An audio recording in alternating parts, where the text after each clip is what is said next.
सिंध जे मुख़्तलिफ़ इलाक़नि में सकाफ़त जे हवाले सां सरगर्मियूं अञा बि जारी आहिनि। इन सिलसिले में काज़ी अमल शहर जे London academy grammar and science school में हिकु पुरवकार तक़रीब थी गुज़री। स्कूल जे ॿारनि इकरा लाखो जुड़ियो जतोई आयशा उमराणी ॿिनि टेबलोस ऐं लोकगीत सोना तू न वञ लाड़ पखो मां जलींदेसां ऐं ॿिया गीत ॻाए वठड़नि खे झुमाए छॾियो।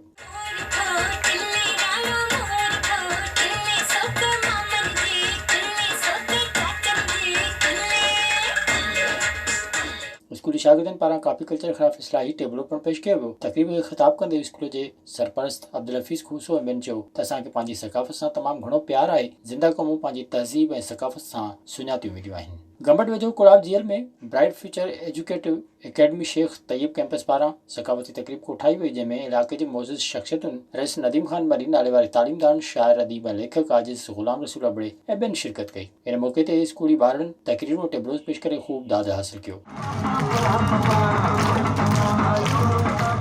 स्कूल जे प्रिंसिपल अब्दुल हफ़ीज़ अबड़ो आल महिमाननि खे आजाणो पेश कयो ऐं गुलनि जा हार पाराया। कंबर जे बुखारी हाल में मच कचहरी जी तक़रीब से मुजाहिद हुसैन शाह बुखारी जी मेज़बानी हेठि सुजाग फोरम तरफ़ां कोठाई वई, जंहिंमें शहर जे सियासी समाजी अॻवाननि ऐं शहरनि वॾे अंग में टोपियूं ऐं अजरक पाए शिरकत कई। मच कचहरी में सुगड़न अली मोहम्मद विरोही अलीगुल गाॾई ऐं ॿियनि ॾोर बेत शाइरी पढ़ी मच कचहरी में वेठल माण्हुनि खां ख़ूब दाद हासिल कयो।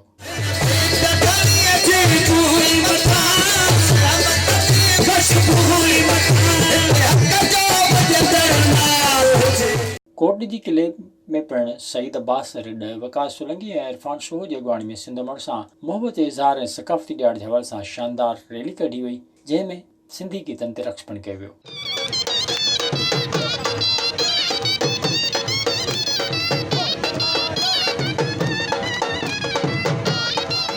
रैली खे ख़िताब कंदे अॻवाननि चयो त सिंध जी सकाफ़त जो ॾियारो असां ईद जा मल्हाईंदा आहियूं ऐं इहो सदाईं मल्हाईंदा रहंदासीं। विज़िट कयो अवामी आवाज़ मीडिया ग्रुप जी वेबसाइट awamiawaz.pk